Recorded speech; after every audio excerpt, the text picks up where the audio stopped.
Assalamualaikum warahmatullahi wabarakatuh. My name is Single Octaviana, and in this opportunity, I will explain about critical discourse analysis and systemic functional linguistic and the comparison between them along to my tasks in a learning of my lecture Systemic Functional Linguistic class. So, for the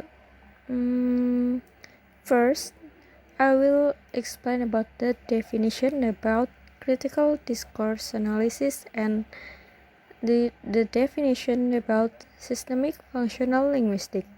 The first is critical discourse analysis.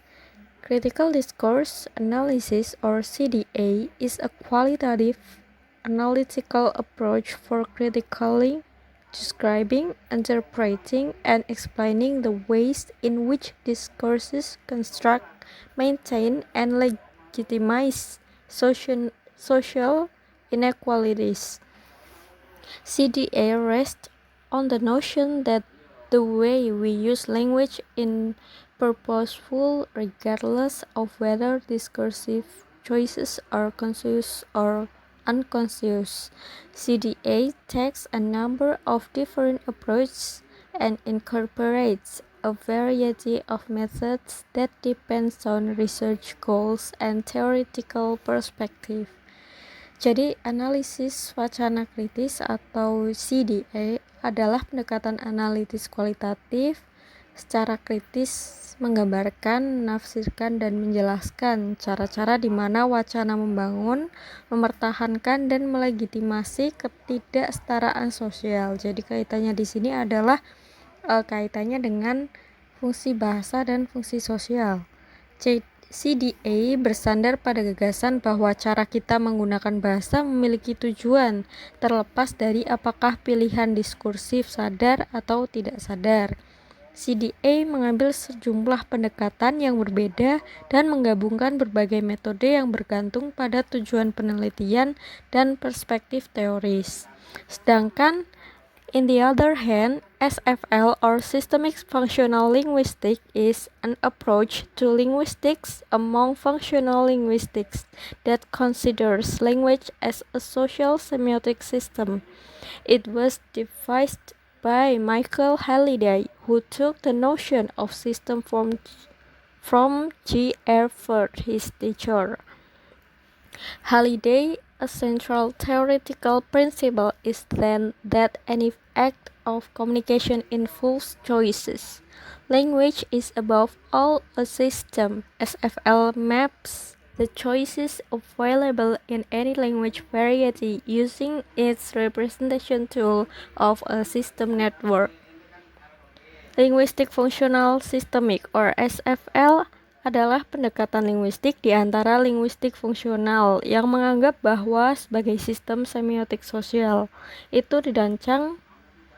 Jadi SFL ini teorinya adalah dikembangkan oleh Michael Halliday yang mengambil gagasan sistem dari gurunya yaitu J.R. Ford. Dalam istilah yang lebih teknis, sementara banyak pendekatan deskripsi linguistik menempatkan struktur dan sumbu sintakmatik, terutama SFL mengadopsi sumbu paradigmatik sebagai titik tolaknya, latar depan sistemik, poros paradigma dari Saussure dalam memahami cara kerja bahasa. Bagi Halliday, prinsip teoritis sentral adalah bahwa setiap tindakan komunikasi melibatkan pilihan.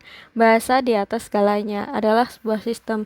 SFL memetakan pilihan yang tidak tersedia dalam berbagai bahasa menggunakan alat representasinya dari jaringan sistem. So SFL, it is used to understand language as it is.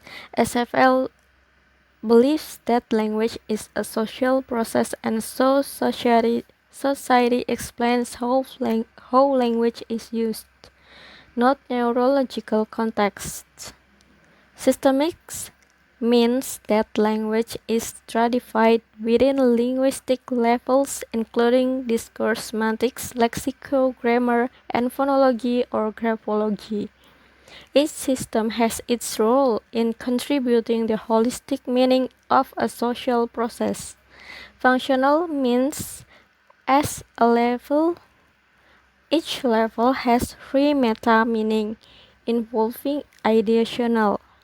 Jadi dalam konteks penelitian SFL dapat digunakan sebagai perangkat atau piranti untuk melakukan CDA or Critical Discourse Analysis.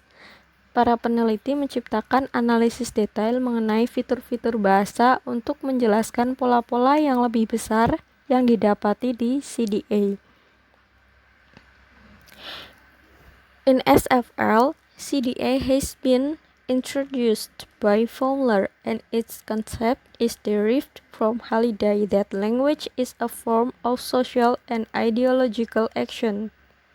CDA tends to see the relation between language and ideology or language and power, but the concept develops into looking at conflicts of gender, generation, ethnicity, incapability, and conflicts between classes.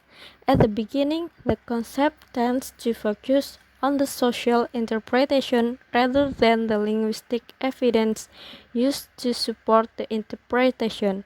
Thus, CDA looked like the sociologist analysis who knows only little grammar. SFL uses model of language as social context, and therefore it suggests a CDA analysis is a combination between a linguist and a sociologist.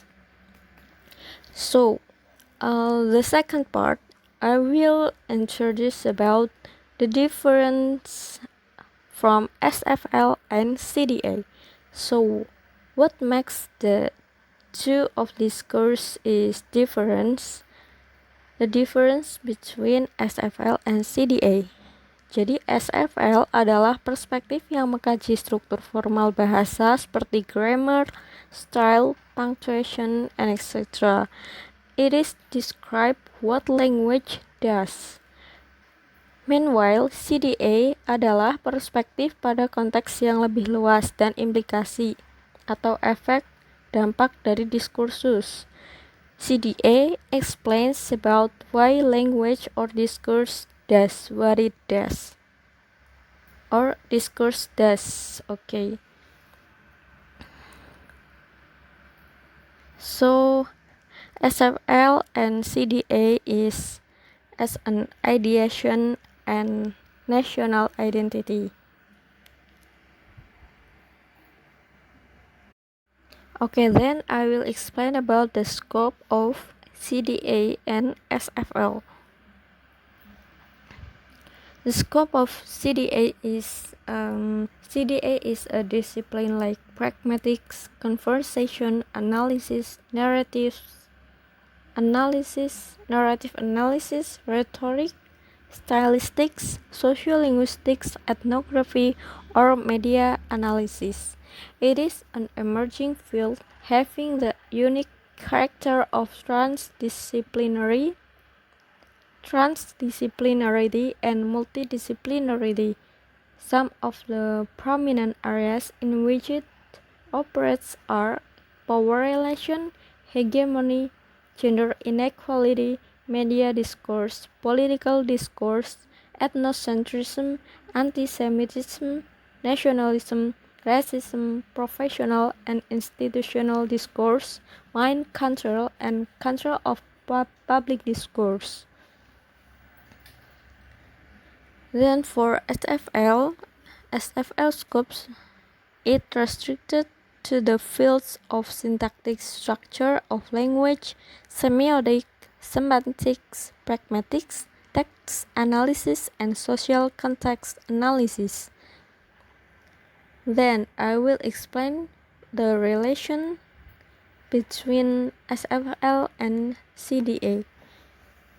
Jadi seperti yang sudah dijelaskan sebelumnya bahwa konteks penelitian SFL dapat digunakan sebagai perangkat atau piranti untuk melakukan CDA atau Critical Discourse Analysis. para peneliti menciptakan analisis detail mengenai fitur-fitur bahasa untuk menjelaskan pola-pola yang lebih besar yang didapati di Critical Discourse Analysis. SFL merupakan pendekatan yang paling banyak diterapkan dalam analisis wacana, karena objek analisis SFL adalah teks atau wacana, dan walaupun analisis hanya difokuskan pada aspek gramatika tertentu yang dimanfaatkan pada teks tersebut, analisis SFL seperti itu secara otomatis merupakan analisis wacana. Dengan kata lain, analisis SFL adalah analisis wacana, analisis makna ideasional, interpersonal, dan tekstual, serta contoh analisis kelompok kata, kohesi, dan struktur teks. Terdapat sejumlah model analisis wacana yang memanfaatkan SFL, seperti analisis wacana positif or positive discourse analysis, analisis wacana multimoda or multimodal discourse analysis, and there is the research for O'Halloran, Ventola, Charles, and Kaltenbacher, and etc. And then analisis wacana kritis dan analisis appraisal or appraisal analysis.